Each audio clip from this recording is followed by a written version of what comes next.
र लगत्तै फेरि पनि हाम्रो दुईटा पार्टी बीचको एकता पछि झन्डै हामी 2/3 हाराहारीमा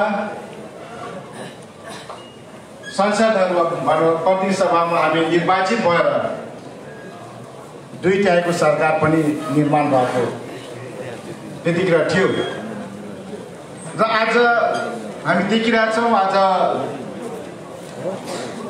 पार्टी एकता पछिको जुन मजबुत र जुन किसिमको हाम्रो शक्ति ताकत जो बनेको थियो र आज हामी देखिरहेछौँ त्यो एकतालाई कसरी कमजोर बनाउन सकिन्छ, कसरी फुट पैदा गर्न सकिन्छ भन्ने बाह्य शक्तिहरूको चलखेल पनि भइराखेको हामी पाइरहेको देखिन्छ। र आज हामी पक्कै पनि हाम्रो नेकपाको सरकार जो अहिले संस्थापक नेता आदरणीय नेता हाम्रो कमरेड केपी ओलीजीको नेतृत्वमा आज फेरि पनि विराट नेपालको यस पार्टी अगाडि बढिराखेको छ। र हामी सम्पूर्ण देशमा छरिएर रहनु भएको सम्पूर्ण नेता कार्यकर्ता साथीहरू एक दिग्गजताका साथ अझै एक मजबुतका साथ अगाडि बढाउने उद्घोषको साथ हामी पनि उहाँलाई आइसेमा मिलाउँदै हातमा हात कानमा कान जोड्दै अगाडि बढ्नुपर्छ र देशले अझै पनि एक दिग्गजताका साथ नेपालको आर्थिक समृद्धि, राजनीतिक एकता, सँगसँगै विकास र समृद्धिको बाटोले कसरी जोड्न सकिन्छ भन्ने सोच उद्देश्य राखेर हामी फेरि पनि बन्द भएर हामी एक दिक्कतका साथ अगाडि बढ्न खोजिरहेछौँ र आज हामी एक ठाउँमा उभिएका छौँ। र हामी देखिरहेछौँ जब हामी यो परिवेशमा जब म यता सरकारमा पैठो गर्ने एउटा अवसर पनि आदरणीय हाम्रो नेताहरू, हाम्रो आदरणीय सरकारका नेतृत्व गर्ने आदरणीय गभर्नरले एउटा सौभाग्य दिनुभयो, जिम्मेवारी दिनुभयो र कतिपय आत्मीय मुख्य गरी हाम्रो क्षेत्रतिरका साथीहरू आत्तिनु कि एउटा स्थापित नेतृत्वहरू फेरि पनि यसरी जाँदा अब हामी कमजोर भइ सकिन्छौँ सिद्धिन्छौँ भन्ने डराएर के भन्दाखेरि एउटा कठपुतलीका रूपमा हामीलाई के भन्दाखेरि हाम्रा कार्टुन बनाएर उहाँहरूले के भन्दाखेरि एउटा चलाउने कामहरू हाम्रो त्यस्तो किसिमले उहाँहरू आँटिनु भएको छ र उहाँहरू भनिराख्नु भएको छ कि तपाईँहरू गए पनि अरू साथीहरू नदिनुहोस् भनेर उहाँहरू भनिराख्नु भएको छ। र हामीले के भन्न चाहन्छौँ भन्दाखेरि पार्टी सबभन्दा पहिला हाम्रो यो पार्टीलाई सुदृढ एकता हामीले अझै पनि यसलाई मजबुत घनीभूत तरिकाले हामी सुदृढ गरेर हामी लाग्न चाहिरहेका छौँ र पार्टी सँगसँगै हामी विकासले पनि घनीभूत तरिकाले अगाडि बढाउने सोच र उद्देश्य राखेर हामी एक ठाउँमा उभिएका छौँ। र हामी अझै पनि भन्न चाहन्छौँ हाम्रो कमरेड वचनसँग, कमरेड माधव नेपालज्यूसँग जानुभएका सम्पूर्ण साथीहरू हामी एउटा टुटफुट होइन, सबै हामी एक ठाउँमा आऊ र हाम्रो यो नेतृत्वको सरकारमा तपाईँहरू पनि किन हामी साइडमा सडकमा गएर आन्दोलन गर्नु जो कहिले पनि जस्तै भन्नुभयो 6 दिनको आन्दोलन त्यतिखेर माधव नेपालजीको नेतृत्वमा सरकार बन्दा हामी त्यतिखेर 6 दिनसम्म हामी आन्दोलन गऱ्यौँ। तर त्यतिखेर कहिले पनि हाम्रो प्रचण्ड कमेटी कहिले रोडमा आएर नारा जुट लगाउनु भएन। स्वयं त्यतिखेर म पनि वाइसिएलको नेतृत्व गरेका थियौँ। हामीले वाइसिएलको नेतृत्व गरेर 6 दिनसम्म हामी यहाँ नारा लगाएका थियौँ। तर त्यो परिस्थितिमा उहाँ कहिले पनि रोडमा आएर नारा लगाउनु भएन, आउनु भएन। आज उहाँ के भन्दाखेरि आफै आज रोडमा पोस्टर छातीमा लगाएर बसिराख्नु भएको छ। एउटा दुर्भाग्य, हामीले उहाँले स्वीकारेको नेता हो नि। तर फेरि पनि के भन्दाखेरि उहाँ एकता गर्दा हामीसँग सोध्नु भएन, एकता गर्दा पार्टी फुटाउन पनि हामीसँग त सोध्नु भएन। उहाँहरूको भनौँ न उहाँहरूले अब पूर्ण लक्ष्य उद्देश्य अथवा के चाहेर उहाँहरू एकता गर्नुभयो, के चाहेर फुटाउनु भयो, त्यो त इतिहासले साबित गर्ने कुरो छँदैछ। तर आज हामी यहाँ आउँदा उहाँले एकपटक पनि हामीलाई भन्न सक्नु भएन किन तपाईँ जानु भनेर भन्न सक्नु भएन, आँट गर्न सक्नु भएन होइन। पार्टी एकता हुँदा पनि हामीलाई के भन्दाखेरि सोध्नु भएन। अहिले बाहिर जाँदा पनि हामी तपाईँ किन जानु भन्न सक्ने आँट छैन। त्यस कारण हामीले के भनेका छौँ, जहाँ के भन्दाखेरि यो राष्ट्र, यो समाजको लागि, राष्ट्रियताको लागि, देशको लागि, आर्थिक समृद्धिको लागि जसले नेतृत्व गर्छ, अगुवाई गर्छ, हामी त्यो एक ठाउँमा आउनुपर्छ भन्ने सोच उद्देश्य राखेर मैले के भन्दाखेरि हामी आज यता प्रधानमन्त्रीज्यूको नेतृत्वमा आज हामी समर्थन जनाउँदै आज हाम्रो सुदूरपश्चिमको नेतृत्व गर्ने हाम्रो लेक्चरर्स कमिटीलाई समर्थन गर्दै हाम्रो कर्णज्यू हुनुहुन्छ उहाँहरू सबैलाई हामी एक ठाउँमा अब दिनुपर्छ भन्ने सोच र मान्यताका साथ हामी अब देशमा एउटा ठुलो कार्यगत एकता होइन, अब पुरा एकजुटताका साथ एकदम मजबुत भएर अब देशमा एउटै मात्रै नेपाल कम्युनिस्ट पार्टी बनाउनुपर्छ। त्यो पनि अब हाम्रो आदरणीय सधैँ सामान्य प्रधानमन्त्रीको ज्यूकै नेतृत्वमै अब एउटा अध्यक्ष बनाएर जानुपर्छ भन्ने सोच उद्देश्य राखेर हामी आज एकै ठाउँमा गोलबन्द भएका छौँ। त्यस कारणले म आग्रह पनि गर्न चाहन्छु सम्पूर्ण छरेर रहनुभएका अझै पनि भरमित हुनुहुन्छ भने कुनै पनि साथीहरू कसैको पछि लागेर सडकमा गइराख्नु भएको छ भने अब त्यता होइन, हामी अब एकै ठाउँ उभिएर सरकारमा रहेर अब एकजुटताका साथ अब हुने चुनावमा हामी 2/3 बहुमत ल्याउने गरी सबै हामी एक ठाउँमा आउँ।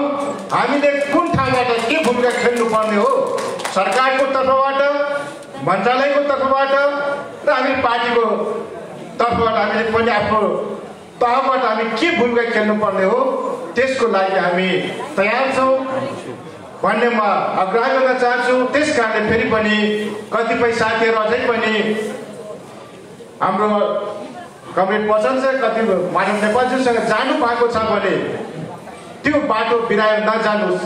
हाम्रो आफ्नै संस्थापन पक्ष नेपाल कम्युनिस्ट पार्टीको छत्रछायामा आएर एक दिक्कतका साथ अगाडि बढौँ भन्ने आग्रह राख्दै आफ्नो भनाइ पनि अन्त्य गर्दै बिदा हुन्छ। धन्यवाद।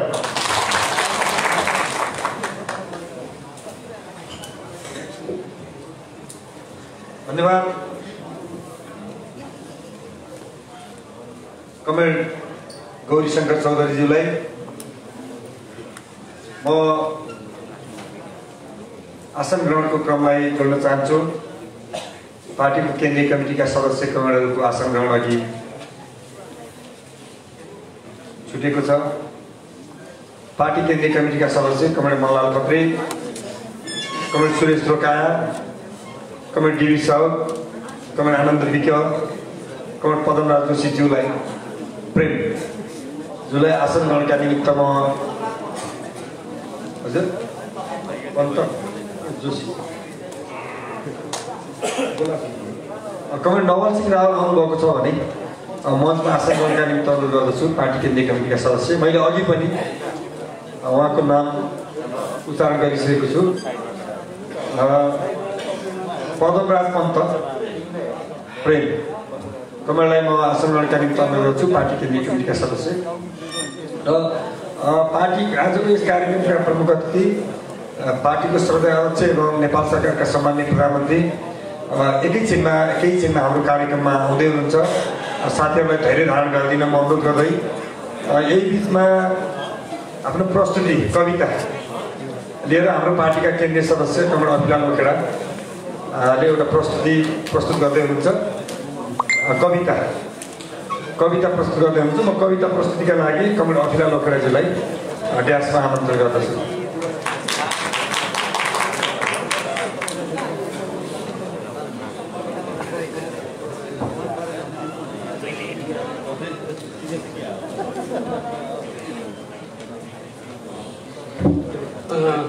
धन्यवाद सञ्चालक कमरेड।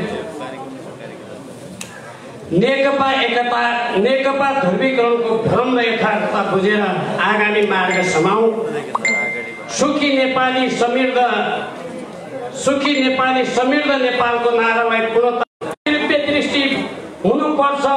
साम्यवादी सोचले सृष्टि हुनुपर्छ, कम्युनिस्ट हुनु। शोषण दमनका विरुद्ध उठ्नु, अन्याय अत्याचार फाल्नलाई जुट्नु, गन्तव्य संसार जित्ने दिनुपर्छ। शोषक सामन्तलाई धक्का दिनुपर्छ, कम्युनिस्ट हुनु। सर्वजीवी सर्वहाराका पीडा जान्नुपर्छ, श्रम गर्ने वर्गलाई ठुलो मान्नुपर्छ, मनाउनुपर्छ। कम्युन रक्त सञ्चारको जोस हुनुपर्छ, कम्युनिस्ट हुनु। वर्गविहीन समाज निर्माणमा लाग्नु, क्रान्तिको मार्ग पछ्याउनलाई जाग्नु, सर्वहारा अधिनायकत्व गन्तव्य बनाउनु, लुटपाट देखिए विरोध जनाउनु, कम्युनिस्ट हुनु। सहयोगी भावना, निष्पक्ष मन, जनताको सेवामा निस्वार्थी तन, सबैको विकास, आत्मसन्तुष्टि, विज्ञान नै ठुलो सर्वाधिक पुष्टि, कम्युनिस्ट हुनु। तथ्यमा आधारित सत्यमा बोल्ने, कसैको पनि आत्मा नबोल्ने, सिद्धान्तमा आधारित बोली व्यवहार, कलङ्कित कामबाट सधैँ होसियार, कम्युनिस्ट हुनु। कर्तव्य परायण अनुशासित जीवन, चेन अफ कमान्डको परिचालित सङ्गठन, समय सूचक सान्दर्भिक गर्नु निष्कर्ष, सबैको विचार सर्वस्वीकार्य निष्कर्ष, कम्युनिस्ट हुनु।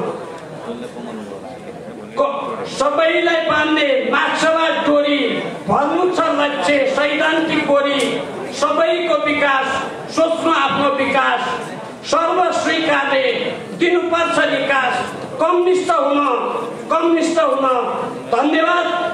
अहिलेको हाम्रो विशेष गरिकन अध्यक्ष कमल केपी शर्मा ओलीको नेतृत्वले यो कवितामा आधारित आफ्नो मार्गदर्शनलाई अंगीकार गरिरहेको म आग्रह गर्न चाहन्छु। अन्तमा अहिले रोडमा गएका साथीहरू पार्टी एकता एकता भन्दै हुनुहुन्छ, एउटा नारा गाली गलौज गर्दै, तर पार्टी एकता गर्नका लागि जनताको छोराले राजनीति गरिसके पश्चात मुलुकको सर्वोच्च स्थानमा पुगिसकेपछि विदाई लिनु पर्छ कि पर्दैन, तीनजना प्रधानमन्त्रीलाई म आग्रह गर्न चाहन्छु। हाम्रो पार्टीका सर्दै अध्यक्षलाई अहिले पनि ल एकता गर्ने हो भने 2 वर्षहरू सरकार चलाउने र त्यसपछि विदाई लिने उहाँले अगाडि नै सूचना गरिसक्नु भएको छ। हिम्मत छ, आउनुहोस्। आगामी वैशाखमा गर्ने महाधिवेशनको जिम्मेवारी छोडेर अब महाधिवेशन मन्सिरमा गर्ने यो नेकपाको केन्द्रीय कमिटीले घोषणा गरिसकेको छ। त्यो घोषणालाई मानेर अभिभावकत्व ग्रहण गर्ने हिम्मतका साथ आउनुहुन्छ भने पार्टी एकताको सम्भावना छ। होइन भने यही विचार समूहले श्रेष्ठता हासिल गर्छ। जनताको बिचमा यही पार्टी स्थापित भएर आगामी चुनावमा 2/3 बहुमतका साथ कमल केपी शर्मा ओलीले फेरि सुखी नेपाली समृद्ध नेपालको नारालाई पूर्णता दिनुहुन्छ। धन्यवाद। अभिवादन। धन्यवाद कमल अभिराजुलाई कविता संक्षिप्त मन्तव्यका लागि। यही बिचमा आसन ग्रहणको क्रमलाई म फेरि जोड्न चाहन्छु। हाम्रो पार्टी ठुलो छ, त्यहाँ ठुलो पार्टी भएकोले आसन ग्रहण जोडिरहनुपर्छ। पार्टीको केन्द्रीय कमिटीका सदस्य कमलहरू दुर्गा खुना, बलदेव उडाल, कृष्ण तामाङ, जगदीश सेठी, रोशन खड्का, योगेन्द्र साहब, वीरबहादुर थापा, लक्ष्मी शाह कमलहरूलाई आसन ग्रहणका निम्ति अनुरोध गर्दछु। यसपछि आफ्नो महत्त्वपूर्ण विचारका लागि माननीय वन तथा वातावरण मन्त्री पार्टीका केन्द्रीय सदस्य कमल वीरेन्द्र आर्यजीलाई म व्यासमा आमन्त्रण गर्दछु।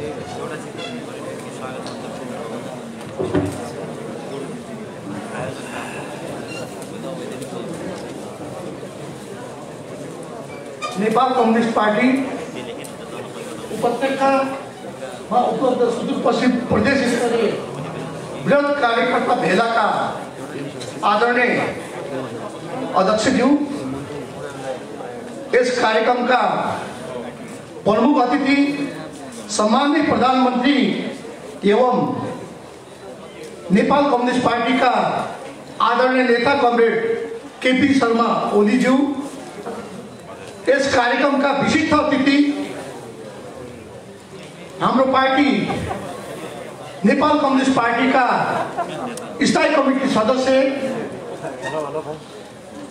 एवं मन्त्री आदरणीय लेखराज भट्टज्यू, हाम्रो पार्टी नेकपाका सुदूरपश्चिम प्रदेशका अध्यक्ष आदरणीय कर्णबहादुर थापा, मञ्चमा आसीन सङ्घीय मामला मन्त्री आदरणीय गणेश ठगुन्ना,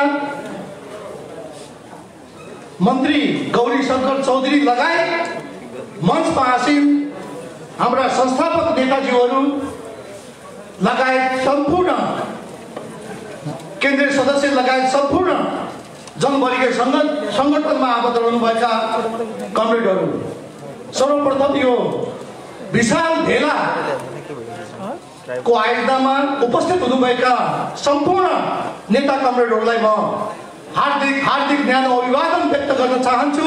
स्वीकार्नुहोस्। सर्वप्रथम त सम्माननीय प्रधानमन्त्रीज्यूले अहिलेसम्म सुदूरपश्चिममा 4 जनालाई क्याबिनेट मन्त्री बनाएर जसरी हामीलाई माया गरेर विश्वास गरेर हामीलाई जिम्मेवारी सुम्नु भएको छ, यसको निमित्त हामी सबैको तर्फबाट उहाँप्रति हार्दिक आभार व्यक्त गर्न चाहन्छु, धन्यवाद दिन चाहन्छु। वास्तवमा हिजो टेलिभिजन हेर्दै गर्दा नेकपा मूलधारबाट चोइकेर गएका साथीहरूले माइती घर मण्डेलामा कार्यक्रम गर्दाखेरि मैले सुने, उहाँहरूले भन्नुभयो सम्माननीय राष्ट्रपतिज्यू, सम्माननीय प्रधानमन्त्रीज्यू को विषयमा उहाँहरूलाई अनार मन नपर्यो होला, तर उहाँहरू अहिले जसरी उहाँहरूले त्यो चाहिँ घिन लाग्दो नारा लगाउनु भयो त्यसको म घोर भर्त्सना गर्न चाहन्छु र उहाँहरू कुन नैतिकतामा टेकेर, कुन धरातलमा टेकेर उहाँहरू राजनीति गर्दै हुनुहुन्छ म प्रश्न गर्न चाहन्छु। हाम्रो पार्टीका पूर्व महासचिव कमरेड माधव कुमार नेपाल 15 वर्षसम्म उहाँले पार्टीको महासचिव चलाउनु भयो, तर उहाँले 15 वर्ष शासन गर्दा कहिले पनि कम्युनिस्ट पार्टीको बहुमत आएन, तत्कालीन नेकपा एमालेको बहुमत आएन। त्यसपछि गएर तपाईको पहिलो संविधान सभाको निर्वाचनमा हाम्रो पार्टी तेस्रो स्थान हासिल गरेर जम्मा 33 सिट हासिल गर्यो र त्यसपछि उहाँले नैतिकताको आधारमा राजीनामा बुझाउनु भयो। त्यसपछि सबभन्दा ठुलो दल माओवादी भयो। माओवादी सबैभन्दा ठुलो दल भइसकेपछि अनि जातीय वृक्षारोपण गर्यो। यो मुलुकमा 134 जाति छ, 104 वटा भाषा छ। मेचीदेखि महाकालीको साझा फुलबारी र उहाँहरूले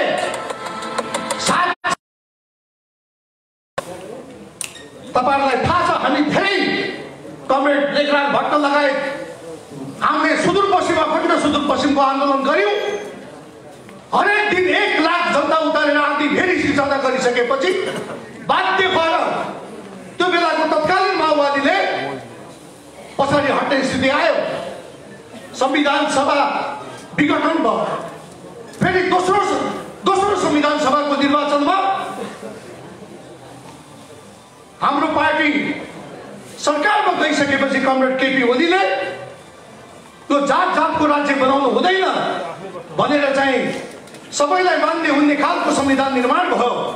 त्यही संविधानलाई आधार मानेर जुन बेला उहाँ सरकारको नेतृत्व गर्नुभएको थियो त्यसपछि गएर तपाईको चाहिने नाकाबन्दी सुरु भयो। जब संविधान बन्ने बेला भयो नाकाबन्दी सुरु भयो। बरु हामी चाहिने दाउरा बालेर खान्छौँ, हामी बरु पैदल हिँड्छौँ, हामीलाई डिजल पेट्रोल बत्ती तेल ग्यास चाहिँदैन, हामी तपाईको साथमा छौँ भनेर आम 3 करोड नेपाली जनताले केपी ओलीलाई समर्थन गर्नुभयो। त्यसपछि गएर संविधान निर्माण भयो केपी ओलीको नेतृत्वमा। त्यस फेरि हामी 2074 सालको निर्वाचनमा जाँदा राष्ट्रवादी नेता केपी ओलीलाई मतदान गर्नुहोस्, उहाँलाई अब प्रधानमन्त्री बनाउने भनेर हामी सबै मञ्चमा बसेका त्यो बेलाका उम्मेदवारहरूले हामीले जनताको बीचमा भोट माग्यौँ। जनताले केपी ओलीको नाममा हामीलाई निर्वाचित गरेर पठायो। हामी निर्वाचित भइसकेपछि कमरेड केपी ओली प्रधानमन्त्री हुनुभयो। प्रधानमन्त्री भइसकेपछि जसरी राष्ट्र देश र जनताको निमित्त विकास निर्माणको कामदेखि लिएर राष्ट्रियताको सवालमा उहाँ चाहिँ खम्बा भएर पिल्लर भएर अगाडि बढ्नुभयो। त्यसपछि तपाईँको चाहिँ अब केपी ओली जति सकिँदैन भनेर 2.5 वर्ष मलाई पनि चलाउन दिनुपर्छ भनेर कमरेड प्रचण्डले भन्नुभयो। त्यसपछि गएर तपाईँको पछिल्लो चरणमा आउँदाखेरि अब 2.5 वर्ष होइन 5 वर्ष तपाईँ नै चलाउनुहोस् भनेर भन्नुभयो। पुरै कार्यकारी अधिकार दिइसकेपछि पनि उहाँ चाहिँ मान्नु भएन।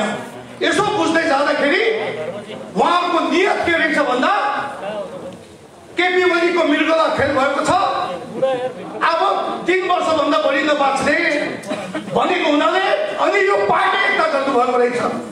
केपी ओली मरेपछि अब्दाली खान पाइन्छ कि भनेर उहाँले पार्टी एकता गर्नुभयो। उहाँ स्वयं पार्टीको अध्यक्ष हुँदाखेरि, माओवादी पार्टीको बहुमत आउँदाखेरि उहाँले आफ्ना पार्टीका कति चिरा बनाउनु भयो, कति टुक्रा बनाउनु भएको छ। उहाँले वैद्य एकातिर, बाबुराम एकातिर, विप्लव एकातिर यस्तो खालको चाहिँ उहाँले गर्नुभयो। आफ्नो पार्टी फुटाएर नेकपा एमाले जनताको पार्टी फुटाउनको लागि उहाँ यो घरमा प्रवेश गर्नुभएको रहेछ।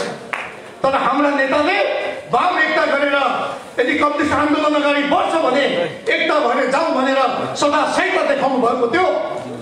तर वास्तवमा उहाँहरूले चिन्न सक्नु भएन। पार्टीका नेताहरू विभाजन भए पनि विगतको फुट हामीले देखेका छौँ।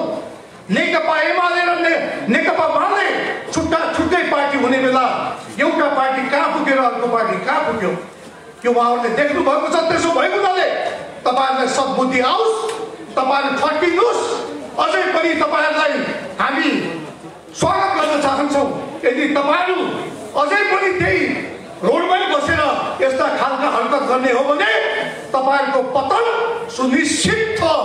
म यो ठोक्काका साथ भन्न चाहन्छु।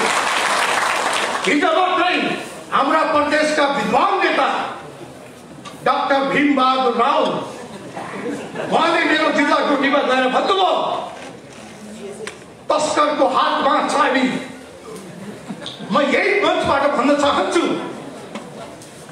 2054 सालमा यस्तै खालको जङ्गल फलानी बुढामा भएको थियो।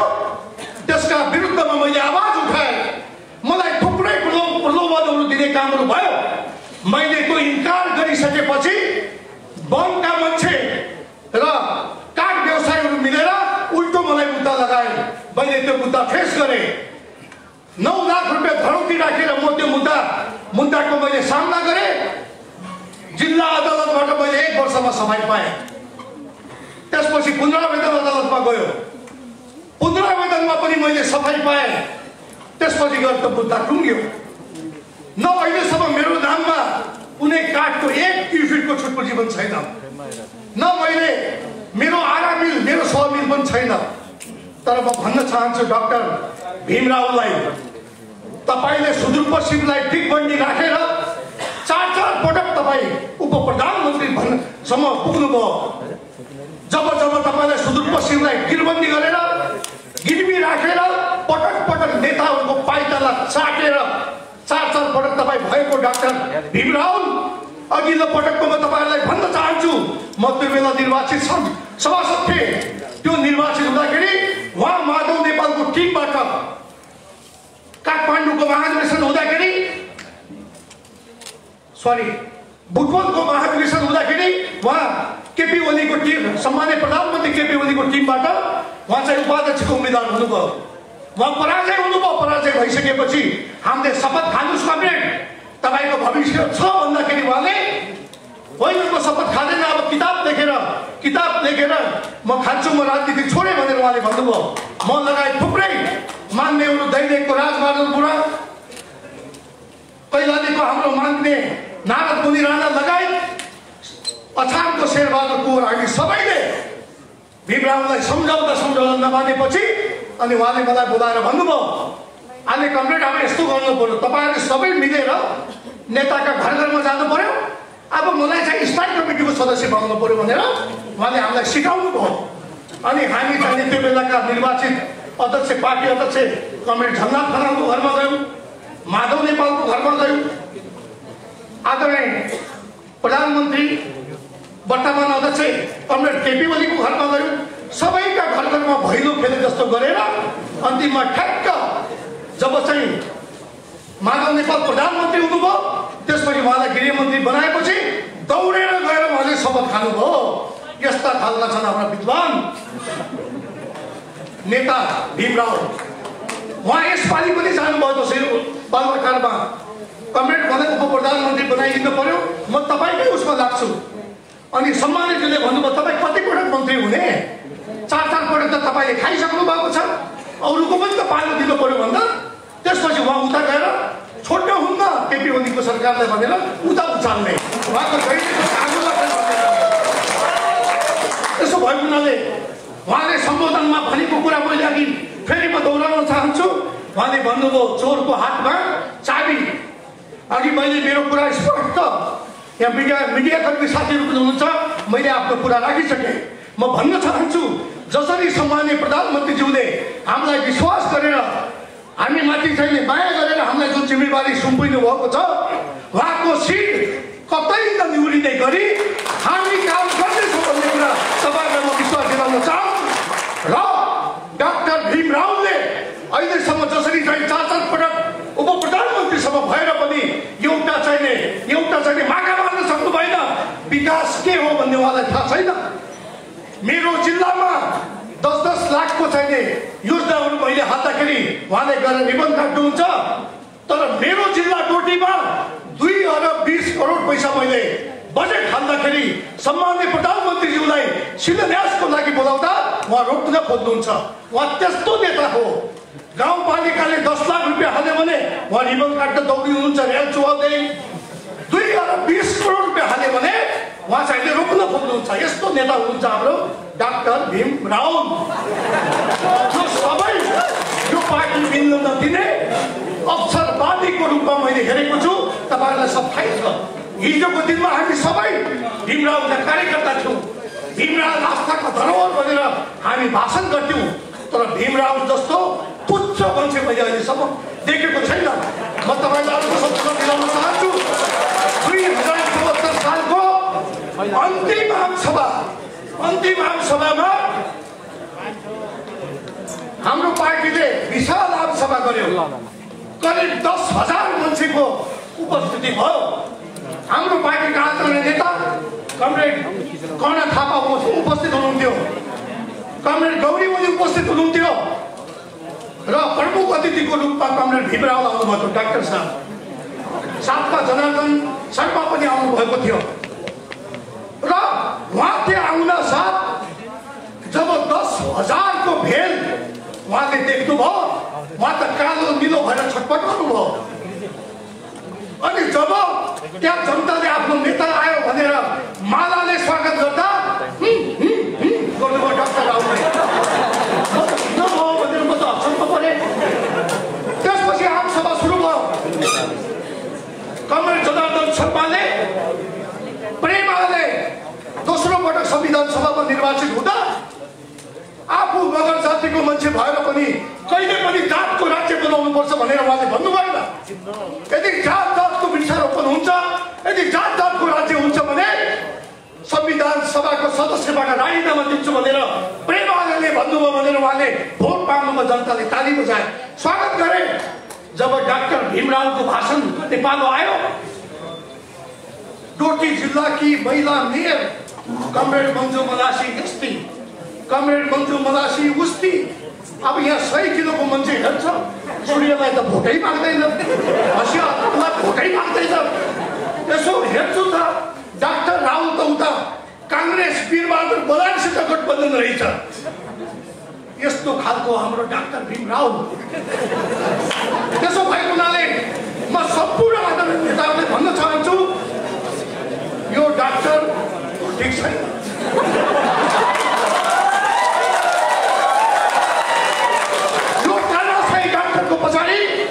अहिलेसम्म हामीले जति आफ्नो समय खेर फाल्यौँ अहिले मैले आफूलाई धिक्कार गरेको छु। त्यही उनीहरूले भन्न चाहन्छु सम्माननीय प्रधानमन्त्रीजी यहाँ हुनुहुन्न, हामी भन्न चाहन्छौँ मेरो जिल्लाबाट प्रतिनिधित्व गर्छु म डोटीबाट, डोटीमा मात्र 90% सम्माननीय प्रधानमन्त्रीले नेतृत्व गरेको पार्टीमा अहिले पनि जनताहरू उपस्थित छन्। 17 गते हाम्रो जिल्लामा सम्माननीय प्रधानमन्त्रीज्यूले चालेको कदमको पक्षमा 10,000 को जुलुस त्यहाँ निस्किँदैछ। त्यो डाक्टरलाई हेर्नको लागि आँखा खोलेर हेर्न आवाज पनि गर्न चाहन्छु र अन्तमा भन्न चाहन्छु म कमरेडले भन्नुभयो त्यो सम्माननीय प्रधानमन्त्री केपी शर्मा ओली तपाईँ बाँचिराख्नु, जब तपाईँलाई इच्छा आयो तब मात्रै तपाईँ जानु होला भनेर उहाँले भन्नुभयो। उहाँ एउटा विश्व पितामह हो, विश्व पितामह 14 वर्ष लोकतन्त्रको लागि लडेको आदरणीय नेता कमरेड केपी ओली आज जीवित भएर देशले काचुली फेरेको छ, देश समृद्धिको दिशामा अगाडि बढेको छ, आदि फेरि सृजना भएको छ। हिजो पार्टीमा केपी ओलीको लोकप्रियताले गर्दाखेरि हामी सबै समाप्त हुनेछौँ भन्ने चिन्ताले दिनदिनै चाहिँ कहिले बढ्ने हो भनेर हेरिराख्थे। अब केपी ओली बढ्ने होइन कि केपी ओलीले परिवर्तन गरेर देखाउने हो। जसरी पार्टीभित्र जसरी सरकारभित्र तपाईँहरूले काम गर्न दिनु भएन, काम गर्ने स्पिड गति दिने बेला 2 नम्बरको गेयरभन्दा अगाडि जान दिनु भएन। अब यो सरकारको गेयर 7 नम्बरमा जान्छ, सिधै 7 नम्बरमा गेयरमा हालेपछि तपाईँ सिधै कहिले समुद्रमा फल्नुहुन्न भन्ने कुरा तपाईँहरूको माझमा राख्दै यति कुरा मैले भन्नै पर्थ्यो। त्यसो भएको हुनाले अझै पनि तपाईँहरूलाई सद्बुद्धि आओस्, तपाईँहरूलाई त्यो तपाईँहरूको दिमागमा त्यो छिरोस् र तपाईँ यो डाक्टर भन्ने पागलको पछाडि भन्न चाहन्छु। अछामबाट 2 जना नेता हुनुहुन्छ। 1 नम्बरबाट जितेको डाक्टर भीमराव, 2 नम्बरबाट जितेको जनताको नेता एके बोगटी। उहाँ पनि भीमरावकै कार्यकर्ता हुनुहुन्थ्यो, भीमरावको कार्यकर्ता हुनुहुन्थ्यो। उहाँ पनि पहिलोपल्ट चुनाव जित्नु भएको थियो। बिचरा जनताको नेता झोलाका हातमा हाल्ने, कहिले मन्त्री कहाँ जाने, कहिले सचिव कहाँ जाने, कहिले अधिकृत कहाँ जाने, कहिले सहसचिव कहाँ जाने, बजेट माग्ने, दिनभरि मन्त्रालय धाउने। अब धाउँदा उनले बजेट त भीमरावले भन्दा बढ्ता ल्याए। जब गाउँमा गए मालाका माला। अब डाक्टरको दिमाग सक्यो। यो पोकटीले त मलाई पनि भ्याइदियो, मेरो भन्दा बढी बजेट हालिसके रहेछ, मेरो भन्दा बढी विकास गरिसके रहेछ भनेर चिन्ताले गाउँमा जाने। अब पाउला टिकट त मैले दिने हो नि। डाक्टर भीमरावको सोच के रहेछ भन्दा म मन्त्री भएन, गाली मात्रै गर्दा सरकार आफ्नो इच्छा त्यस्तो रहेछ। अब बिचरा जनताको नेता दिन रात जनताको विकास निर्माणको कामको लागि उहाँ लाग्नुभयो। उहाँलाई त्यो पसेन। यदि यज्ञ बाँड्ने यज्ञ बोगटीले आनन्द धान तापेर बसेको भए उहाँलाई कुनै चिन्ता हुन्थेन। अनि विकास रावलले मात्रै यज्ञ बोगटीले पनि गरिन भन्ने हुन्थ्यो। उहाँले बढी विकास गरेर उहाँलाई आपत्ति भयो। त्यसो भएको हुनाले अहिलेसम्म जति तपाईँहरूले सुदूरपश्चिमको दादागिरी गर्नुभयो, अब तपाईँ पतनको दिशामा हुनुहुन्छ। अब तपाईँको अन्त हुने सुनिश्चित छ। अहिले पनि जति पनि साथीहरू डाक्टर भीमरावका पछाडि लाग्नु भएको छ, कृपया यही मञ्चबाट म भन्न चाहन्छु, डाक्टर भीमरावलाई छोडेर राष्ट्रवादी नेता कमरेड केपी शर्मा ओलीको पार्टीमा आउनुहोस्। तपाईँहरूलाई स्वागत छ र सरकारले निर्वाचनको मिति तय गरिसकेको छ।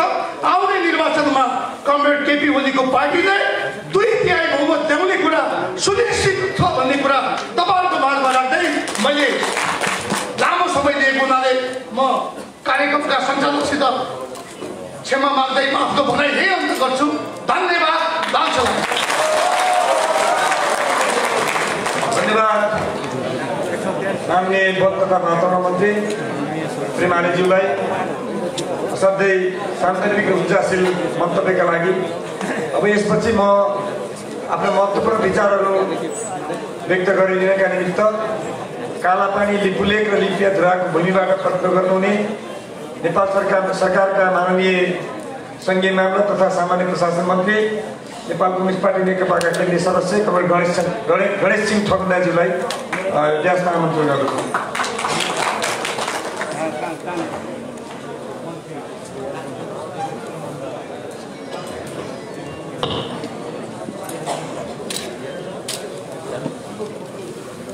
कार्यक्रमका सभापति कमरेड मञ्चमा आसीन हाम्रो गौरवमय पार्टी नेपाल कम्युनिस्ट पार्टी नेकपाका स्थायी कमिटी सदस्य तथा नेपाल सरकारका उद्योग वाणिज्य मन्त्रीज्यू, नेपाल कम्युनिस्ट पार्टी नेकपा सुदूरपश्चिम प्रदेश कमिटीका श्रद्धेय अध्यक्ष कमरेड, मञ्चमा आसीन सुदूरपश्चिम प्रदेशभित्र लामो समयदेखि निस्वार्थ रूपमा वामपन्थी आन्दोलनलाई हाँक्दै अगाडि बढ्नुभएका नेता कमरेड भीमबहादुर गिरिराज भट्टज्यू, नवल सिंह रावलज्यू, मञ्चमा आसीन नेपाल सरकारका वन मन्त्री तथा नेपाल कम्युनिस्ट पार्टी नेकपाका केन्द्रीय सदस्य श्री मालिज्यू, नेपाल सरकारका मन्त्री तथा नेकपाका केन्द्रीय सदस्य गौरीशङ्कर चौधरीज्यू, यस कार्यक्रममा उपस्थित हुनुभएका सम्पूर्ण हाम्रो पार्टीका केन्द्रीय कमिटीका सदस्य कमरेडहरू, विभिन्न जिल्लाबाट आजको यस कार्यक्रममा सहभागी हुनुभएका जिल्ला कमिटीका अध्यक्ष लगायत अन्य पदाधिकारी कमरेडहरू र सुदूरपश्चिम प्रदेशका 9वटै जिल्लाबाट काठमाडौँमा बसोबास गर्दै रहनुभएका र आजको यस कार्यक्रममा सहभागी हुनुभएका सम्पूर्ण आदरणीय उपस्थित कमरेडहरू र अन्य महानुभावहरू, सर्वप्रथम म आजको यस कार्यक्रममा उपस्थित हुनुभएका सम्पूर्ण उपस्थित कमरेडहरूलाई मेरो व्यक्तिगत तर्फबाट हार्दिक स्वागत अभिवादन गर्न चाहन्छु। साथै यो कार्यक्रमको आयोजना गर्नुभएकोमा सुदूरपश्चिम प्रदेश सम्पर्क कमिटी तथा सम्पूर्ण जनसङ्गठनहरूलाई धन्यवाद भन्न चाहन्छु। उपस्थित कमरेडहरू, हामी आज एउटा विशिष्ट अवस्थामा यो सभा गर्न गइरहेका छौँ। नेपालको कम्युनिस्ट आन्दोलन धेरै उतार चढावहरू पार गर्दै आजको यो विशिष्ट परिस्थितिमा हामी पुगेका छौँ। नेपाली वामपन्थी आन्दोलन राष्ट्रियता, जनतन्त्र र जनजीविकाको लागि धेरै ठुला सङ्घर्षहरू गर्दै, धेरै ठुला उतार चढावहरू पार गर्दै हामी आज एउटा नयाँ परिस्थितिमा पुगेका छौँ। मैले यस बारेमा यहाँहरूको बिचमा धेरै कुरा राख्नु छैन। हाम्रो पार्टीका अध्यक्ष तथा सम्मान्य प्रधानमन्त्रीज्यू पनि आउँदै हुनुहुन्छ, समग्र राजनीतिक विश्लेषण उहाँले गर्नुहुनेछ। हाम्रा प्रदेशका वरिष्ठ नेताहरू कमरेड लेखराज भट्ट, कमरेड कर्ण थापा यही हुनुहुन्छ, उहाँहरूले पनि अन्य सैद्धान्तिक वैचारिक पक्षमा कुरा गर्नुहुनेछ। मैले यहाँहरूको बिचमा 3वटा कुराहरू मात्रै महत्त्वपूर्ण रूपमा राख्न चाहन्छु। एउटा, नेपाल कम्युनिस्ट आन्दोलन जुन किसिमको उतार चढावहरू पार गर्दै हामी एकीकृत नेपाल कम्युनिस्ट पार्टी बनाउँदै नेपाल कम्युनिस्ट पार्टी नेकपाको स्थापना गरेर हामीले निर्वाचनमा 2/3 बहुमत प्राप्त गर्दै यो देशमा पहिलो पटक वामपन्थीहरूको सरकार, स्थायी सरकार निर्माण गरेर नेपाल सरकारले सम्मान्य प्रधानमन्त्री केपी शर्मा ओलीजीको नेतृत्वमा जुन ऐतिहासिक कामहरू अगाडि बढाइरहेका छन्, त्यसलाई असफल पार्नको लागि देशी विदेशी जुन किसिमको एउटा षड्यन्त्र भयो, त्यसको कारण आज हामी एउटा अलिकति अप्ठ्यारो अवस्थामा पुगेका छौँ। यसलाई समयमा हामीले बुझ्नु जरुरी छ र नेपाली जनताहरूलाई बुझाउनु जरुरी छ। आदरणीय जनसमुदायहरू र आदरणीय उपस्थित कमरेडहरू, नेपाल कम्युनिस्ट पार्टी नेकपाले निर्वाचनमा जनताको बीचमा भनेको के थियो भने हामीहरूले नेपाली जनतालाई स्थायी सरकार दिन्छौँ।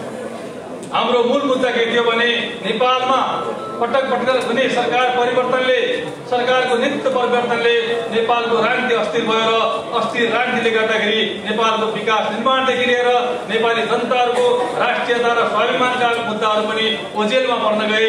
यसकारणले एउटा स्थिर र बलियो सरकार बनाउनुहोस् भनेर हामीले जनताको बीचमा मत माग्यौँ।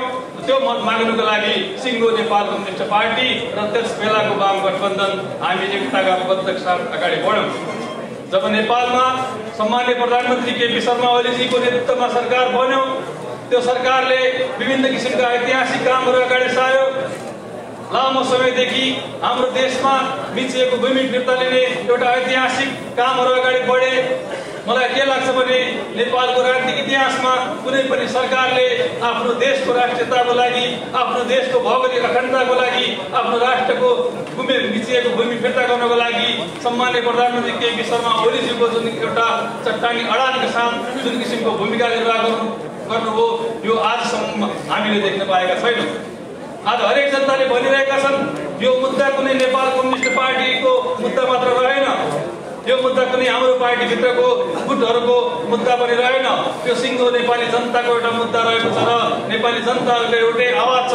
हामीले हाम्रो देशको स्वाभिमान बचाउनको लागि, हाम्रो देशको राष्ट्रियता बचाउनको लागि, हाम्रो देशको भौगोलिक अखण्डता बचाउनको लागि कुनै नेतृत्व छ भने त्यो नेकपा हो, नेपाल कम्युनिस्ट पार्टी नेकपा हो र त्यसको नेतृत्व भनेको कमरेड केपी शर्मा ओली हो भन्ने कुरा आज नेपालभरिका जनताले भनिरहेका छन्।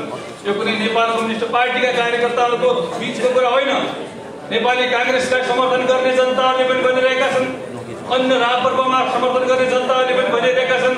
आज सिङ्गो देशका जनताहरूको आवाज भनेको नेपाललाई बलियो राष्ट्र बनाउने हो भने, नेपाली जनतालाई सार्वभौम र सत्ता सम्पन्न र उनीहरूलाई स्वाधीन बनाउने हो भने, नेपालमा विकास निर्माणको ऐतिहासिक कामहरूलाई अगाडि बढाउने हो भने, समृद्धि र विकासका अभियानहरूलाई अगाडि बढाउने हो भने केपी शर्मा सम्माननीय प्रधानमन्त्री केपी शर्मा ओलीजीको नेतृत्वमा नेपाल राष्ट्रलाई अगाडि बढाउनु पर्छ भन्ने मूल नारा आज राष्ट्रव्यापी रूपमा अगाडि बढिरहेको छ।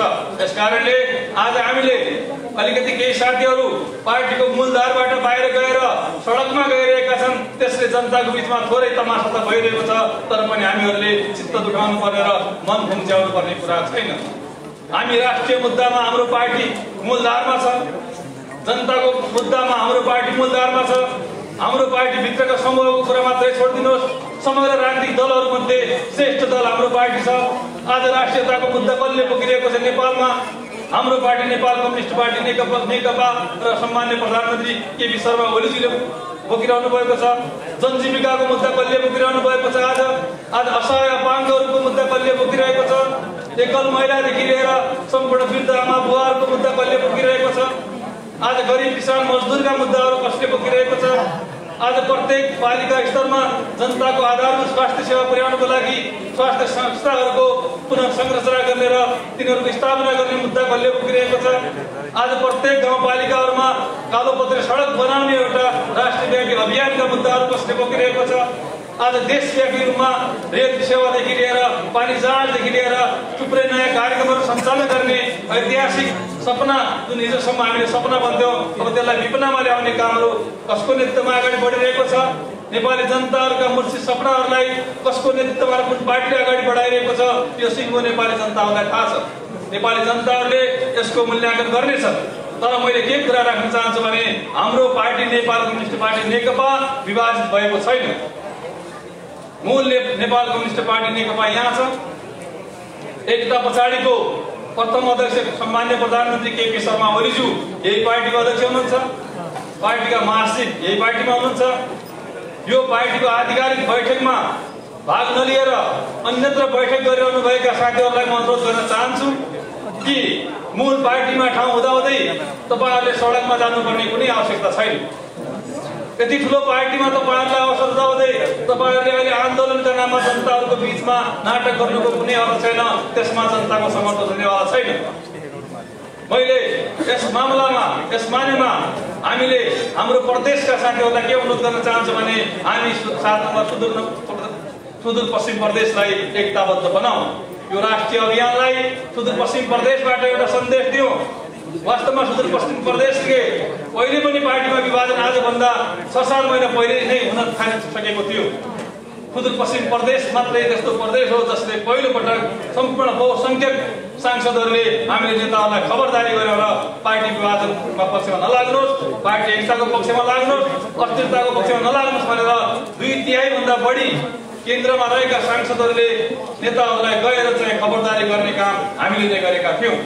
आज परिस्थितिवश घटनाक्रम अलि अगाडि बढे तापनि आज पनि नेपाल कम्युनिस्ट पार्टी नेकपालाई एकीकृत गर्दै नेपाल कम्युनिस्ट पार्टी नेकपाको पक्षमा अत्यधिक बहुमतका साथ आगामी निर्वाचनबाट सुदूरपश्चिम प्रदेशले सम्माननीय प्रधानमन्त्री केपी शर्मा ओलीजीको नेतृत्वमा यो विजय यात्रालाई सुरु गर्नुपर्छ र त्यसको अभियानको सुरुवात राजपुरा जिल्लाबाट हुनेछ भन्ने कुरा पनि म तपाईँहरूको बिचमा अनुरोध गर्न चाहन्छु। हामीले हाम्रो पार्टीको अभियानलाई सुदूरपश्चिम प्रदेशबाट अगाडि बढाउनुपर्छ। उपस्थित कमरेडहरू,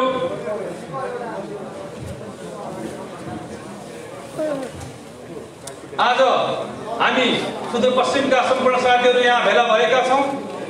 हामीले अब यो अभियानलाई गाउँ-गाउँसम्म पुर्याउनु पर्छ। हामीले भनिरहेका छैनौँ हामी विभाजन गर्न गइरहेका छैनौँ। मूल पार्टीमा रहनुहोस्। तपाईँहरूले गाउँठाउँमा रहेका सम्पूर्ण साथीहरूलाई भन्नु पर्यो, अहिले गाउँमा गइरहेका साथीहरू, हतारिएर गइरहेका साथीहरू पार्टी फुटाउन गइरहेका छन्।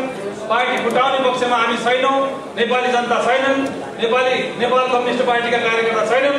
मैले अनुरोध गर्न चाहन्छु, तपाईँहरू हिजो जुन बेला कार्यकारी अध्यक्ष सहितको अधिकार थियो त्यो बेला कुनै पनि ठाउँमा बैठक बसाल्न नसक्ने, कुनै पनि ठाउँमा भेला बसेर कार्यक्रमहरू नगर्ने, पार्टीका एकता प्रक्रियाहरू पुरा नगर्ने, तर आज पार्टी छोट्याउनुको लागि द्रुत गतिमा चाहिँ हर ठाउँमा पुगिरहनु भएको छ। यसलाई जनताले अस्वीकार गर्नेछन्, यसलाई जनताले तिरस्कार गर्नेछन्। यस कारणले हामी यो मूल पार्टी नेपाल कम्युनिस्ट पार्टी नेकपाको कार्यक्रम बाहेक अन्यत्र कुनै पनि कार्यक्रममा यो पार्टीका कार्यकर्ता जनता समर्थकहरूले लाग्ने छैनन्। यो अनुरोध र अपिल तपाईँहरूले आम जनताहरूको बिचमा गर्नुहुनेछ। मैले अन्तमा सम्पूर्ण उपस्थित कमरेडहरूलाई उच्च मनोबलका साथ अगाडि बढ्न र आजको यो आन्दोलन कुनै सिभिल घेरामा छैन, राष्ट्रिय मुद्दाहरूको नेतृत्व गरिरहेको नेपाल कम्युनिस्ट पार्टी नेकपा, त्यसका नेतृत्वकर्ता अध्यक्ष सम्माननीय प्रधानमन्त्री केपी शर्मा ओलीजीको नेतृत्वमा हामीले राजनीतिक मोर्चामा पनि विजय हासिल गर्नेछौँ। सरकारको मोर्चामा पनि हामीले जनताको लागि सेवा दिने कुरामा अग्रगमनका कामहरूमा हामीले द्रुत गति दिनेछ र हामीले व्यावहारिक मोर्चामा पनि जनताको बिचमा यो पार्टीलाई घर दैलोमा पुर्याएर प्रत्येक घरमा यो पार्टीको एउटा उपस्थिति जनाएर हामी आगामी दिनमा 2/3 बहुमतका साथ पुनः यो देशमा एउटा स्थायी सरकारको नाराका साथ विकास र समृद्धिको अभियानलाई अगाडि बढाउँदै हामी बढ्नेछौँ। यस अभियानमा सम्पूर्ण साथीहरूले उच्च मनोबलका साथ अगाडि बढ्नुहुनेछ। यही अपिल अनुरोध गर्दै म बिदा हुन चाहन्छु। धन्यवाद, नमस्कार।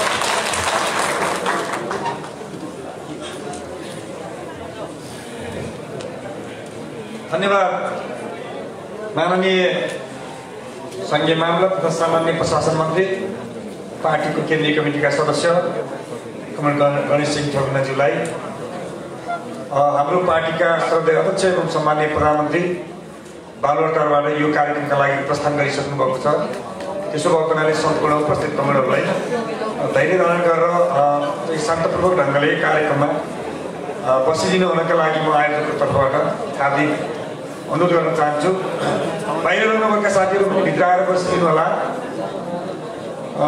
आसन ग्रहणकै क्रममा हाम्रो पार्टीका केन्द्रीय सदस्य कमरेड कृपाराम राणालाई पनि म आसन ग्रहणका निम्ति अनुरोध गर्दछु र यसपछि महत्त्वपूर्ण विचारहरू सम्पूर्ण सुदूरपश्चिमेलीहरूको तर्फबाट, नेपाल कम्युनिस्ट पार्टी नेकपा सुदूरपश्चिमको तर्फबाट र समग्र राजनीतिक विषयवस्तुहरूमा महत्त्वपूर्ण भनाइ राखिदिनु होला। हाम्रो गौरवशाली पार्टी नेकपा सुदूरपश्चिम प्रदेश कमिटीका अध्यक्ष पूर्व मन्त्री कमरेड कर्णबहादुर थापाज्यूलाई म ड्यासमा आमन्त्रण गर्दछु।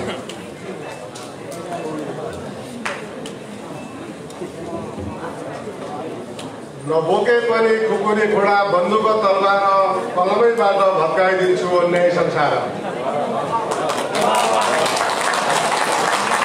कार्यक्रमका सभापति कमरेड, यो कार्यक्रमका प्रमुख अतिथि सम्माननीय प्रधानमन्त्री, पार्टीका अध्यक्ष कमरेड केपी शर्मा ओलीज्यू जो अहिले बालुवाटारबाट हिँडिसक्नु भएको छ, हाम्रो पार्टीका नेता, स्थायी कमिटीका सदस्य, प्रदेशको संयोजक, नेपाल सरकारका मन्त्री आदरणीय कमरेड लेखराज भट्टज्यू, नेपाल सरकारका अरू 3 जना मन्त्री कमरेडहरू, पार्टीका केन्द्रीय कमिटीका सहयोगता कमरेडहरू र यो कार्यक्रममा उपस्थित हुनुभएका सुदूरपश्चिमको भूमिमा जन्मेर आफ्नो व्यक्तित्व विकासको अनेक कामहरूमा यो राजधानीमा उपस्थित हुनुभएका र आजको कार्यक्रमका सहभागी सम्पूर्ण कमरेडहरूमा म नेपाल कम्युनिस्ट पार्टी नेकपा सुदूरपश्चिम प्रदेशको अध्यक्षका हैसियतले, यो पार्टीको केन्द्रीय कमिटीको सदस्यका हैसियतले यहाँको सबैलाई सङ्ग्रामी लाल अभिवादन व्यक्त गर्न चाहन्छु। आज हामी अत्यन्त जटिल बनाइएको परिस्थितिमा छौँ। अहिलेको परिस्थिति यो कुनै अरू राजनीतिक पार्टीले, कुनै राजनीतिक परिवेशले निर्माण भएको होइन। नेकपाकै नेताहरूबाट सृजित बडो मेहनत गरेर, जालझेल र षड्यन्त्र गरेर नेपालको लोकतान्त्रिक प्रणाली हामीले प्राप्त गरेका उपलब्धिहरूलाई समाप्त गर्नका निम्ति आफ्नो स्वार्थलाई केन्द्रबिन्दुमा राखेर व्यक्तिगत स्वार्थ सिद्धिका निम्ति निर्माण गरिएको विशिष्ट अवस्थामा हामी छौँ। हामीले धेरै लामो कोसिस गर्यौँ, हामीले धेरै लामो प्रयत्न गर्यौँ, हाम्रा यी पार्टीका नेताहरूलाई धेरै अनुनय गर्यौँ, विनय गर्यौँ, 100 ढोक 100 सलाम पनि हामीले गर्यौँ र हामीले त्यो बेलामा भन्यौँ कि जनताका बीचमा हामीले प्रतिबद्धता व्यक्त गरेका छौँ। हामी नेपालको विकासका निम्ति, पछौटेपनका निम्ति एउटा विषय भनेको राजनीतिक स्थायित्व नहुनु, समृद्धिका निम्ति एउटा बाधक चिज भनेको नेपालको राजनीतिमा स्थायित्व नहुनु पनि हो। त्यो मात्रै अन्तिम होइन। त्यसका निम्ति नेपाल कम्युनिस्ट पार्टी नेकपा एमाले र तत्कालीन नेपाल कम्युनिस्ट पार्टी माओवादी केन्द्रका बीचमा पार्टी एकता सम्पन्न भयो। नेपालमा धेरै कम्युनिस्ट पार्टीहरू बनाएर अलग अलग दोकान खोल्नुपर्ने अब आवश्यकता छैन। नेपाली जनता प्रगति चाहन्छन्, उन्नति चाहन्छन्, शोषणका सबै रूपहरूको अन्त्य गर्न चाहन्छन्, न्याय चाहन्छन् र आफ्नो गाउँमा, आफ्नो ठाउँमा, आफ्नो देशमा बसेर सम्मानका साथ काम गर्न चाहन्छन्, कामको सम्मान चाहन्छन्, कामको उचित ज्याला चाहन्छन्। हामीले कम्युनिस्ट पार्टीको स्थापना गर्दा भनेका जुन मुख्य उद्देश्य थिए त्यो पुरा गर्नका निम्ति टुटफुटबाट सम्भव छैन, विभाजनबाट सम्भव छैन भनेर हामीले पार्टीको एकता गर्यौँ। नेपाली जनताले त्यसलाई स्वीकार गर्नुभयो, नेपाली जनताले सहयोग गर्नुभयो, समर्थन गर्नुभयो र विश्व इतिहासमा कम्युनिस्ट आन्दोलनको विश्व इतिहासमा मैले भन्ने गरेको छु, नेपालको कम्युनिस्ट आन्दोलन विश्व कम्युनिस्ट आन्दोलनका लागि विश्वविद्यालय हो। यहाँबाट अरूले सिक्नुपर्छ। यो कुनै संसारको कुनै मुलुकमा भएको छैन। अमेरिकामा सबभन्दा क्रान्तिकारी पार्टी निर्माण गर्न बसेका छन्, तिनीहरू जनतामा भिज्न सकेका छैनन्। सोभियत सङ्घ लगभग 70 वर्षभन्दा बढी कम्युनिस्टहरूको शासन व्यवस्थै चल्यो, त्यो टिक्न सकेन।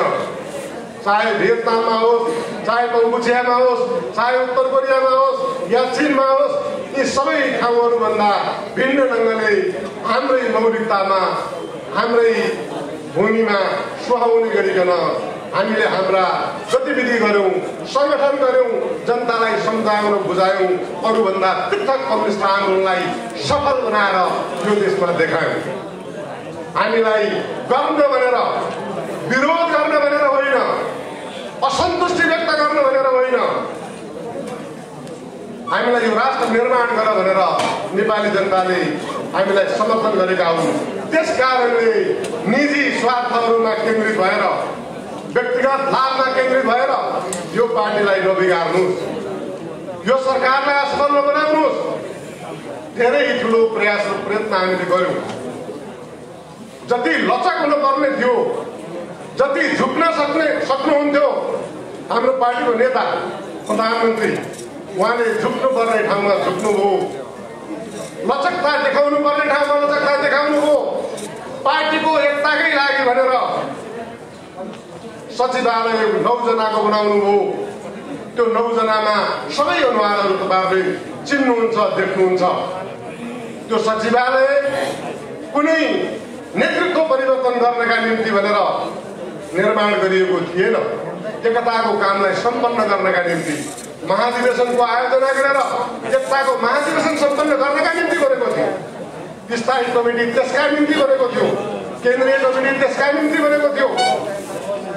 ती कमिटीहरूभित्र अल्पमत बहुमत नगर्ने हामीले निर्णय कुनै त्यत्तिकै हावाका भरमा गरिएको थिएन। त्यो स्वयं कमरेड प्रचण्डको मागमा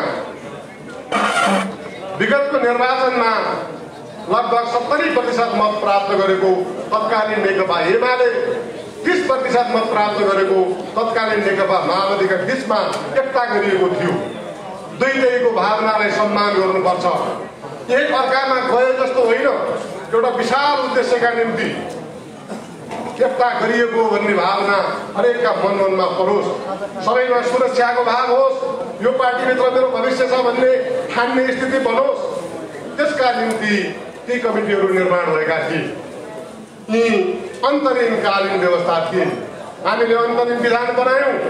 अन्तरिम विधानको अवधि कति हुन्छ, अन्तरिम काल कतिका निम्ति हुन्छ भने जब हामीले एकताको राष्ट्रिय महाधिवेशन सम्पन्न गर्छौँ त्यति जेलसम्मका लागि त्यस अवधिलाई हामीले अन्तरिम काल भनेर भन्यौँ।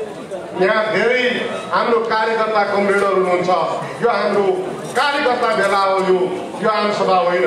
त्यस कारणले हामीले सूक्ष्म रूपमा कहाँ कति कसको कसले गल्ती गरेको छ, कसको कारणले गर्दाखेरि आज यो पार्टी फुटको सङ्घारमा पुगेको छ, अन्तिम दिलमा पुगेको छ, यो कुरा जान्न र बुझ्नु जरुरी छ।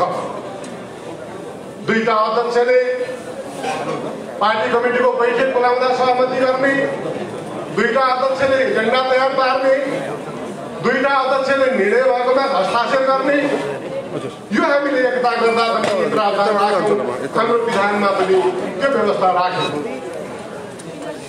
अब हाम्रा पार्टीका ती नेताहरू एकताका लागि बनाएका कमिटीहरूलाई प्रयोग गरेर, त्यसलाई औजारका रूपमा प्रयोग गरेर हाम्रो पार्टीको मुख्य नेता, पहिलो अध्यक्ष, देशको प्रधानमन्त्री केपी शर्मा ओलीलाई असफल पार्नका निम्ति लगातार रूपमा उहाँहरू लागिरहनु भयो।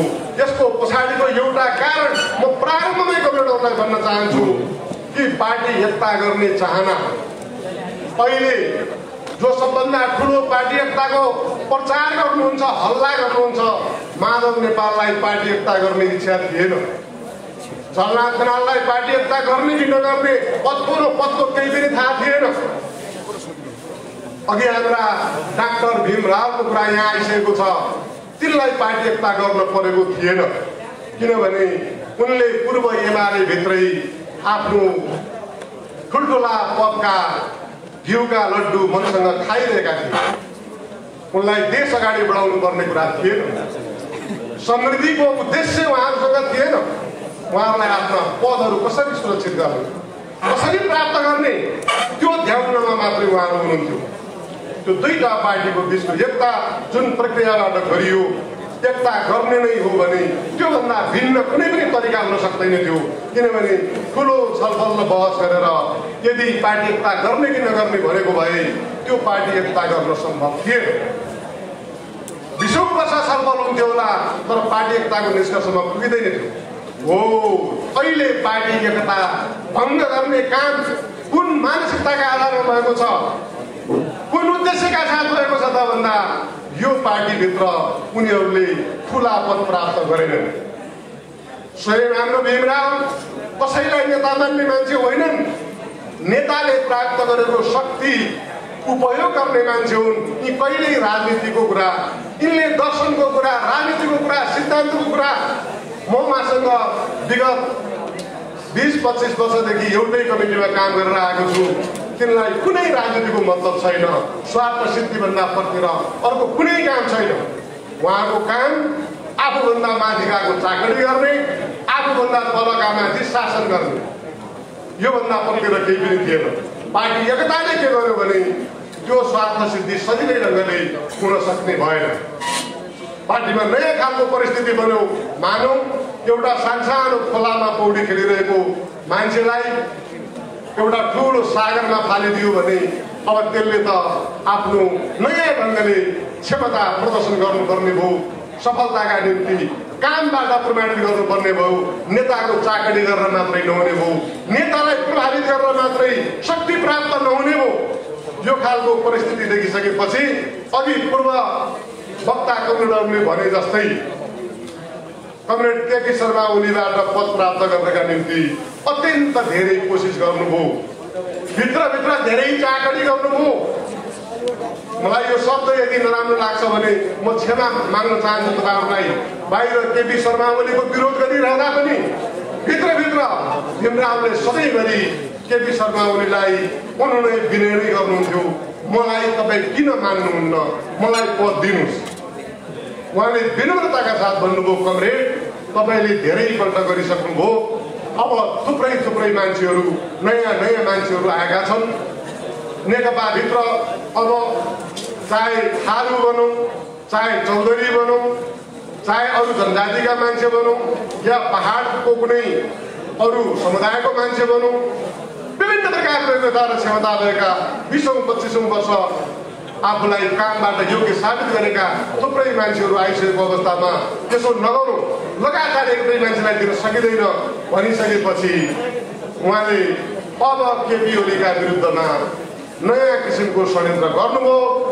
कमरेड प्रचण्डको जुन कमजोरी थियो उहाँको राजनीतिक जीवनमा, एउटा उहाँको कमजोर पक्ष छ। त्यो कमजोर पक्ष भनेको के हो भने उहाँले सञ्चालन गरेको आन्दोलन, उहाँले निर्माण गरेको पार्टीमा उहाँ जहिले पनि एक छत्र भएको स्थिति। उहाँले 5000 जनाको कमिटी बनाउनु भयो, मान्य भयो। उहाँले 35 जनाको कमिटी बनाउनु भएको थियो, त्यो पनि मान्य भयो। उहाँले 100 जनाको कमिटी बनाउनु भयो, त्यो पनि मान्य भयो। अब कमिटी कुनै पनि छैन, हेडक्वार्टर मात्रै बाँकी छ भन्ने कुरा पनि त्यो आन्दोलनभित्र मान्य भयो। अर्थात् उहाँ जुन बेलादेखि नेता बन्नुभयो, सर्वा नेता बन्नुभयो, उहाँले जे चाहनुभयो त्यो पार्टी निर्णय भयो, त्यहाँ कसैले पनि इन्कार गरेन।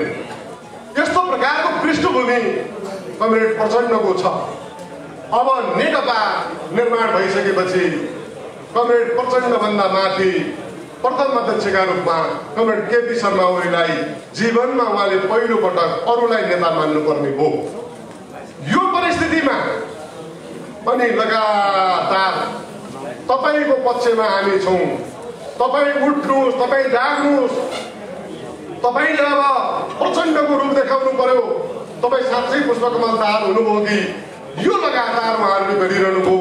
जसको कारणले परिस्थिति के भयो भने पार्टीभित्र गुटको समीकरण बन्यो। नेपालको कम्युनिस्ट आन्दोलनमा, नेपालको लोकतान्त्रिक आन्दोलनमा यहाँहरू सबै पढे लेखेका विद्वानहरू धेरै हुनुहुन्छ, पत्रकार साथीहरू हुनुहुन्छ। यहाँहरूलाई खोज गर्न, अलिकति विश्लेषण गर्न म यहाँलाई अनुरोध गर्न चाहन्छु। जुन बेलामा पार्टीभित्र गुटहरूको समीकरण बनेको छ, त्यो गुटको समीकरणले, जालझेल र षड्यन्त्रले सबै मान्छेहरूलाई पराजित गरिएको छ। म यहाँनिर एउटा विश्लेषण यहाँहरूका बिचमा विनम्रताका साथ सुनाउन चाहन्छु। अहिले केपी शर्मा ओलीले नमानेको चिज के हो? षड्यन्त्रबाट हट्न नमानेको हो। जालझेल र षड्यन्त्रलाई चकनाचुर पार्नका निम्ति हिम्मत गरेको हो। यो हिम्मतलाई हामीले साथ दिने कि नदिने? हामीले राजनीतिभित्रको षड्यन्त्रलाई समाप्त पार्नै पर्छ। यदि राजनीतिलाई षड्यन्त्रका रूपमा मान्ने हो भने त्यसो भए राजनीति भनेको त सबभन्दा फोहोरी खेल हुने भयो। राजनीति त समाप्त भएर जाने भयो। मूल्यको राजनीति कहाँ जान्छ? मान्यताका निम्ति, आफ्नो धेरै उद्देश्यका निम्ति मान्छेहरूले ज्यानको आहुति गरेका छन्, हाँसी मर्न तयार भएका छन्। अनि षड्यन्त्रलाई नै राजनीति मान्ने हो भने त्यो कुरालाई उहाँले मान्न तयार हुनु भएन। म यहाँहरूलाई भन्न चाहन्छु, अहिले यो बेलामा पुष्पलाललाई षड्यन्त्रबाट नेपाल राष्ट्रका निम्ति योगदान गर्न दिइएन। पुष्पलाल हाम्रो कम्युनिस्ट आन्दोलनको, कम्युनिस्ट पार्टीको मूल नेता हुनुहुन्थ्यो। विश्वेश्वर प्रसाद कोइराला 2015 सालमा उहाँलाई असफल कसले बनायो? षड्यन्त्रको राजनीतिले विश्वेश्वरलाई असफल बनायो। षड्यन्त्रको राजनीतिको शिकार मनमोहन अधिकारी हुनुभयो। षड्यन्त्रकै राजनीतिबाट मदन भण्डारीको हत्या भयो। षड्यन्त्रकै राजनीतिबाट गणेशमान सिंहले रुँदै रुँदै नेपाली काङ्ग्रेसको सदस्य त्याग्नुभयो। यो हामीले विश्लेषण गर्ने कि नगर्ने? त्यही षड्यन्त्रको राजनीतिको शिकार हुनुभयो कृष्ण प्रसाद भट्टराई, जसले रुँदै रुँदै प्रधानमन्त्रीको कुर्सी छोड्नुभयो। अहिले ठिक त्यसै गरिकन केपी शर्मा ओलीलाई षड्यन्त्रकारीहरू मिलेर, केही सीमित झुन्ड मिलेर केपीलाई रुँदै रुँदै यो पार्टीबाट निकाल्ने, देशको प्रधानमन्त्रीको कुर्सीबाट निकाल्ने षड्यन्त्र गर्दै थिए। केपी ओलीले त्यो मान्नु भएन, त्यसलाई अस्वीकार गर्नुभयो। न्यायका निम्ति जनताका हितमा जान्छु भन्नुभयो। त्यस कारणले गर्दा केपी शर्मा ओलीले जनतालाई सार्वभौम बनाउनु भएको छ। अब पुग्न लाग्नु भएको रहेछ। कमरेडहरू उहाँ सुन्दै हुनुहुन्छ है, उहाँ आउँदै हुनुहुन्छ। अलिकति मेरा कुरा सुन्दै गर्नुभयो हुन्छ कमरेडहरूले।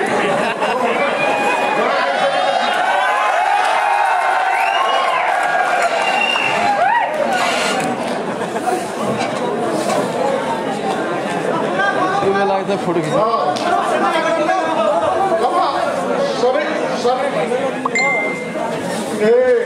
कमरेडहरू, म यहाँलाई अनुरोध गर्न चाहन्छु, उहाँ बाटैमा खैरी धारा कटेर अगाडि आउनु भएको छ। एकपल्ट बस्नु।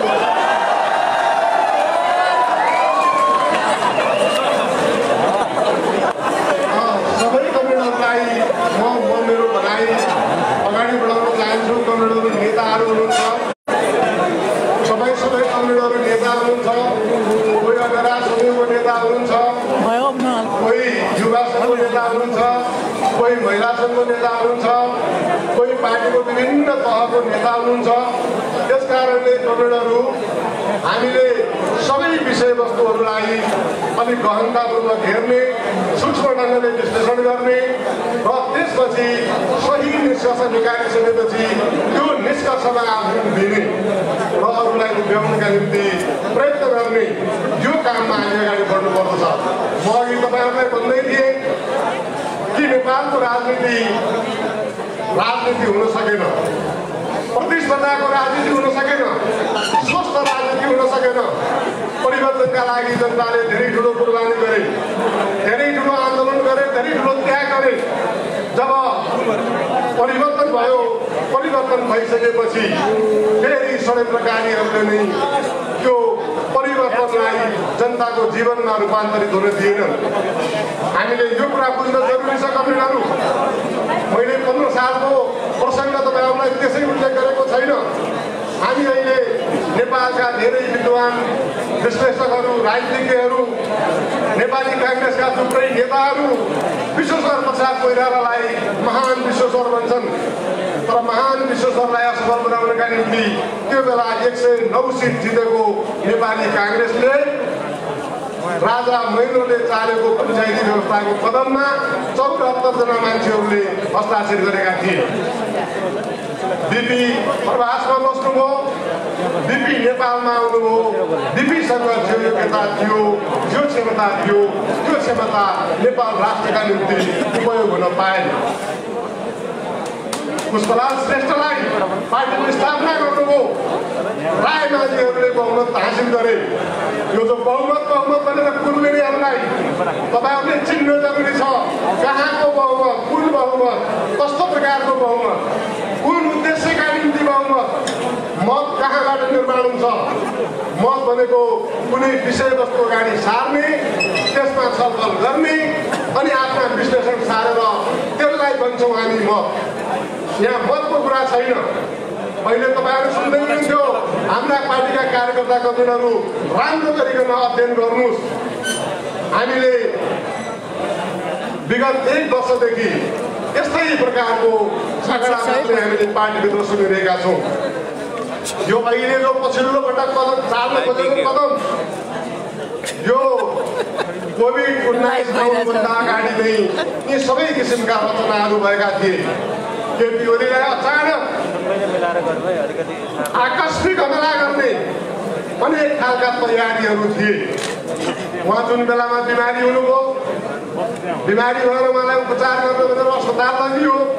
अस्पताल जानुभन्दा अगाडि यो मैले उहाँको किडनी ट्रान्सप्लान्टको भनिरहेको छैन, त्योभन्दा अगाडि उहाँलाई वास्तवमा भन्ने हो भने 99% जोगाउन सकिँदैन भनेर डाक्टरले भनेका थिए।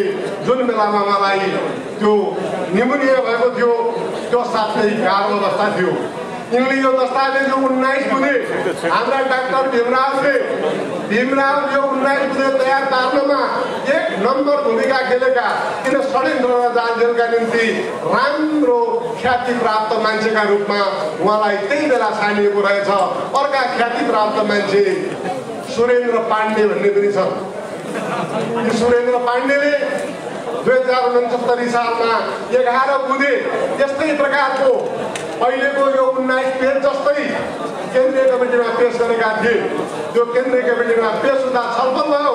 उनलाई लागेको थियो त्यो बेलामा मैले पेश गरिसकेपछि म त सारा मेरा गुटका मान्छेले समर्थन गर्छन्।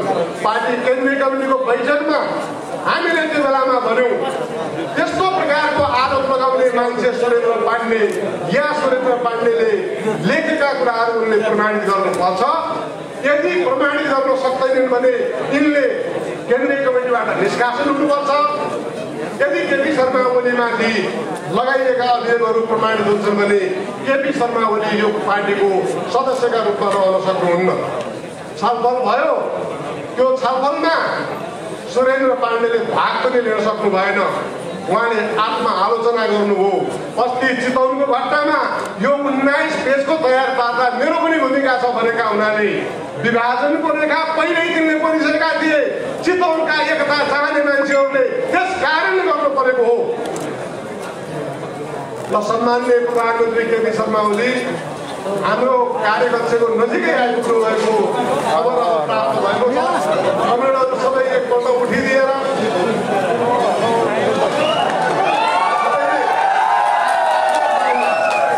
आफ्नो ठाउँमा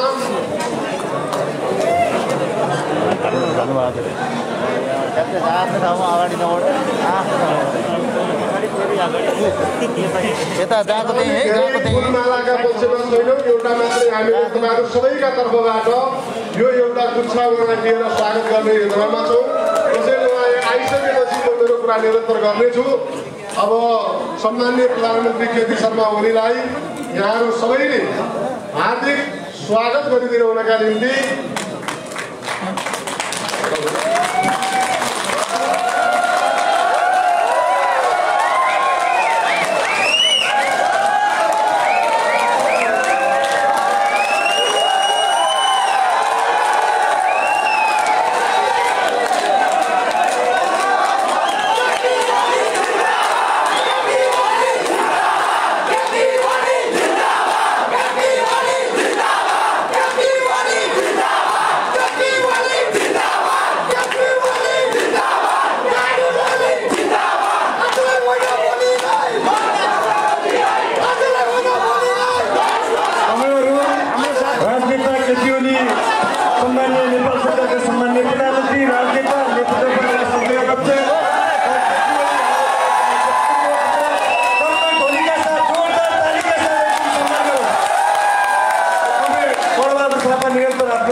धेरै धेरै धन्यवाद छ। आफ्नो ठाउँमा आसन ग्रहण गरिदिनु हुनका